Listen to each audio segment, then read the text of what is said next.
좋은 교회, 좋은 TV. 하나님께서는 이스라엘 백성들에게 바로 이 거룩함을 강조하고 계신데요. 우리 일상 속에서 어떻게 거룩함을 유지하라고 말씀하시는지 말씀을 통해 함께 살펴보도록 하겠습니다. 사람이 약혼하지 아니한 처녀를 꿰어 동침하였으면 납폐금을 주고 아내로 삼을 것이요, 만일 처녀의 아버지가 딸을 그에게 주기를 거절하면 그는 처녀에게 납폐금으로 돈을 낼지니라. 너는 무당을 살려두지 말라. 짐승과 행음하는 자는 반드시 죽일지니라. 여호와 외에 다른 신에게 제사를 드리는 자는 멸할지니라. 너는 이방 나그네를 압제하지 말며 그들을 학대하지 말라. 너희도 애굽 땅에서 나그네였으니라. 너는 과부나 고아를 해롭게 하지 말라.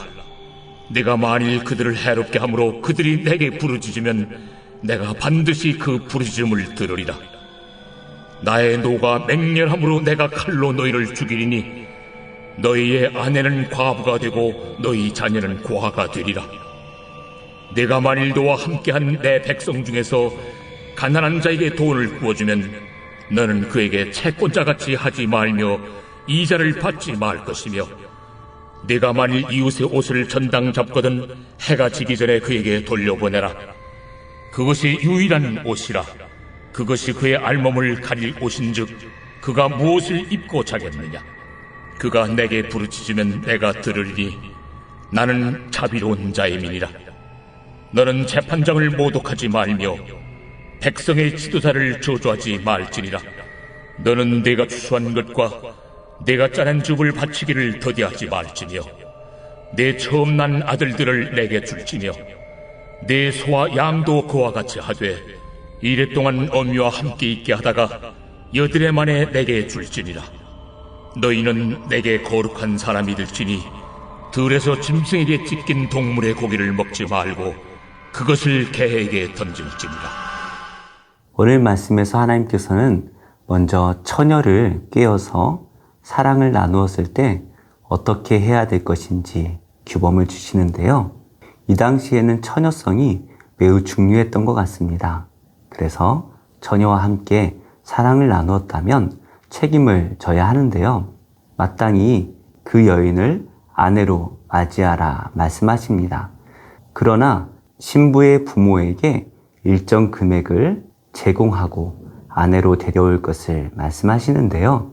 신부 측에서 이것을 허용한다면 일이 잘 풀릴 것입니다. 하지만 신부 측에서 신랑이 마음에 들지 않아서 거절할 경우에는 그 납폐금만 받고 딸은 보내주지 않아도 된다라고 말씀을 하십니다. 이렇게 함으로써 한 여자의 처녀성을 빼앗은 대가를 치러야 하는 것이죠.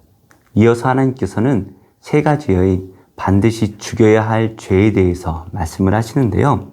첫 번째는 무당을 살려두지 말라고 하십니다.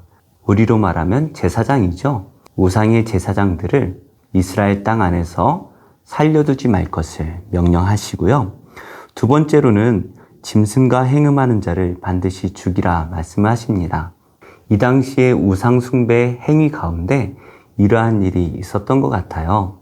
그래서 하나님께서는 짐승과 사랑을 나누는 이 불결한 일을 행하는 우상 숭배자들을 반드시 멸할 것을 말씀하시고요.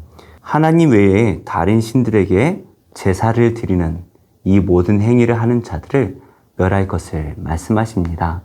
결국에 무당과 그리고 짐승과 행음하는 자, 이 모든 것은 하나님이 아닌 다른 우상들을 섬기는 것을 말하는 것이죠. 이렇게 하나님께서는 제1계명과 2계명에 대해서 다시 한번 말씀을 주시는데요. 우리가 섬겨야 될 분이 누구인지 너무나 분명하죠. 이스라엘 백성들을 출애굽해 주신 그 하나님만을 섬기는 것은 너무나 당연한 일입니다. 우리는 예수님의 보혈의 은혜로 구원받은 자들이죠. 우리 또한 우리의 생명의 주인이 내가 아니라 하나님이라는 것을 알고 하나님께 순종하며 살아야 할 것이죠. 이어서 하나님께서는 나그네들과 과부와 고아를 학대하지 말고 괴롭히지 말 것을 명령하십니다. 그래서 가난한 자들을 어떻게 대해야 되는지 말씀을 주고 계신데요. 하나님께서 이 나그네와 과부와 고아에 대해서 특별하게 말씀하시는 것은 이스라엘 백성들이 애굽 땅에 있을 때에 나그네로 있었다라는 것이죠. 또한 애굽 땅에 있을 때에 과부와 고아들과 같이 약한 자로 머물러 있었다라는 것입니다. 그래서 하나님께서는 늘 가난한 자들을 이스라엘 백성들 가운데 머물러 두게 하시는데요. 사실 하나님께서 약속하신 땅은 축복의 땅입니다. 샬롬의 땅이죠. 그런데 그 축복으로만 가득해야 되는 땅에 가난한 자가 있고 나그네가 있고 고아와 과부가 있다라는 것. 이것은 뭔가 맞지 않아 보이는 것 같아요. 하지만 죄된 인간이 살아가는 모든 땅에는 이렇게 불의한 일들이 일어날 수밖에 없을 것입니다. 하나님께서 이러한 것들을 허용하시는 이유는 이스라엘 백성들을 시험하기 위하심인데요. 이스라엘 땅 안에 거하고 있는 이 가난한 자들을 어떻게 대하는지 그것을 하나님께서 지켜보신다라는 말씀입니다. 그래서 이 가난한 사람들이 너무나 괴로워서 하나님께 부르짖게 된다면 하나님께서 그 부르짖는 소리를 들으시고 화를 맹렬하게 내셔서 그 이스라엘 백성들을 멸망시킬 것이다. 그래서 이스라엘 백성의 아내들은 과부가 될 것이고 이스라엘 백성들의 자녀들은 고아가 될 것이다 라고 말씀을 하세요. 실제로 이스라엘 백성들이 나그네와 과부와 고아를 돌보지 않았습니다. 그래서 이사야 10장 말씀은 이스라엘 백성들이 멸망할 수밖에 없었던 그 이유에 대해서 그들이 과부와 고아를 차별했기 때문이다 라고 말씀을 하고 있어요. 우리 주변에는 우리가 돌아보아야 될 어려운 분들이 많이 있습니다. 물론 우리도 힘이 들어요. 하지만 우리가 할 수 있는 범위 안에서 최선을 다하여 하나님의 선하심을 베풀어 주는 것, 그것이 바로 하나님께서 우리를 향하신 기쁘신 뜻이다라는 것을 알아야 할 것입니다. 그래서 하나님께서는 이 가난한 사람들에게 돈을 구워 주었을 때에는 최선을 다하여 자비를 베풀어 줄 것을 명령하시지요. 우리는 무엇인가를 가지고 베풀어 줄 때에 갑의 위치에 있고 싶어 합니다. 그래서 남들을 우습게 알고 남들이 나에게 깍듯이 대하는 것을 통하여 자기 만족을 이룰 때가 있는 것 같아요. 하지만 우리 하나님께서는 그런 모습들을 가증히 여기신다라고 말씀하시죠. 우리가 하나님을 믿기 이전에는 죽을 수밖에 없는 자였음을 기억해야 됩니다. 그래서 우리는 최선을 다하여 어려운 이웃들에게 선을 베푸는 것, 이것이 하나님의 뜻이다라는 것을 잊지 않아야 하는 것이죠. 그래서 하나님께서는 27절 마지막에 이렇게 말씀하십니다. 나는 자비로운 자임이니라. 우리 하나님께서는 자비로우신 하나님이기 때문에 자비를 베푸는 자에게 또한 자비를 베풀어 주시는 것이죠. 우리가 하나님의 마음을 품었다면 당연히 자비로운 마음을 가져야 할 것입니다. 이어서 하나님께서는 우리에게 주신 재판장을 모독하지 말고 백성의 지도자를 저주하지 말라 말씀을 하십니다. 그래서 바울은 로마서의 말씀을 통하여서 아무리 이방인의 지도자라 할지라도 그 모든 권력이 하나님으로부터 왔기 때문에 우리는 대적하지 말고 오히려 그들을 위해서 기도하라 말씀하고 있습니다. 세상 사람들이 가지고 있는 악한 본성을 기독교라는 이름을 가지고 내세운다면 싸움밖에 되지 않겠죠. 세상을 변화시키는 것은 우리의 눈물 어린 기도입니다. 우리가 나라와 민족을 위해서 특별히 북녘 땅에 있는 억압당하는 지하 교인들을 위해서 눈물로 기도해야 할 것입니다. 그렇다면 우리 하나님께서 하나님의 때에 가장 복된 길로 우리를 인도하실 줄로 믿습니다. 이어서 하나님께서는 첫 것에 대한 말씀을 하십니다. 29절 말씀이네요. 너는 내가 추수한 것과 내가 짜낸 집을 바치기를 더디하지 말지며 내 처음 난 아들들을 내게 줄지며 내 소와 양도 그와 같이 하되 이래 동안 어미와 함께 있게 하다가 여드레 만에 내게 줄지니라. 하나님께서는 첫째 것들을 다 나에게 바치라 말씀을 하십니다. 이것은 바로 유월절 규례와 연관되죠. 하나님께서 첫째 것들을 다 내 것이다 라고 말씀하셨기 때문에 우리는 첫 것을 하나님께 드림으로써 내가 가진 모든 것이 다 하나님의 것임을 고백하는 것입니다. 내 인생을 하나님께 드릴 때에 하나님께서는 더 크고 복된 것으로 우리를 채워줄 줄로 믿습니다. 특별히 이스라엘 백성들은 하나님께서 특별히 구별하여 선택하신 백성들이죠. 그래서 첫 것을 하나님께 구별하여 드린다라는 것은 바로 내가 하나님의 택함 받은 복된 백성이다라는 것을 고백하는 것입니다. 그래서 하나님께서는 31절 말씀을 주시네요. 너희는 내게 거룩한 사람이 될지니 들에서 짐승에게 찢긴 동물의 고기를 먹지 말고 그것을 개에게 던질지니라. 하나님께서는 우리에게 너희는 특별한 거룩한 백성이다 라고 말씀을 하시네요. 들에서 짐승이 죽었을 때에 그 짐승이 참 아깝습니다. 하지만 그것이 어떻게 죽었는지 우리는 알 수가 없는 것이죠. 불결할 수 있기 때문에 하나님께서는 그것을 먹지 말라 말씀을 하십니다.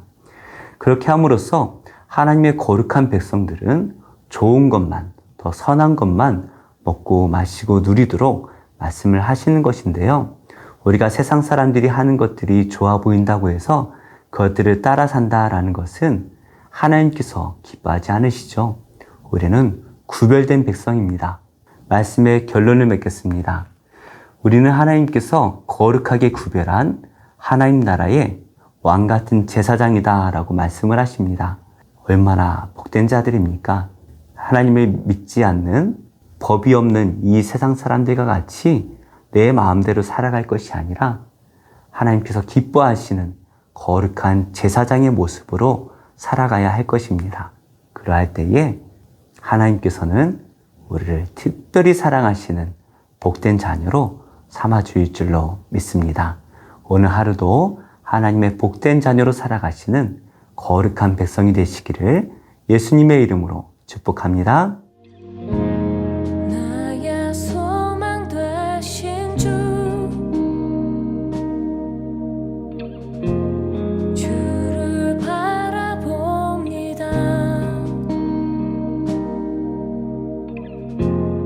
다시 오실 나의 왕 예수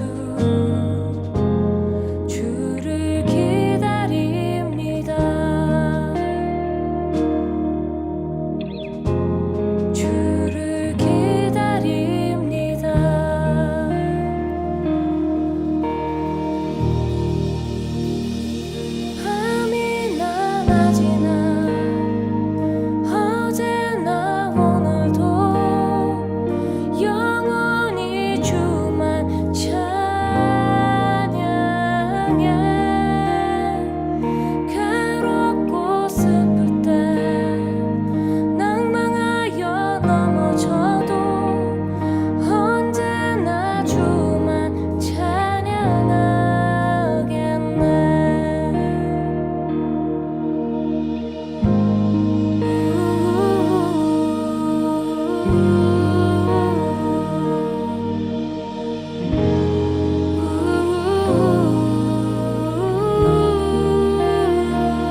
좋은 교회, 좋은 TV.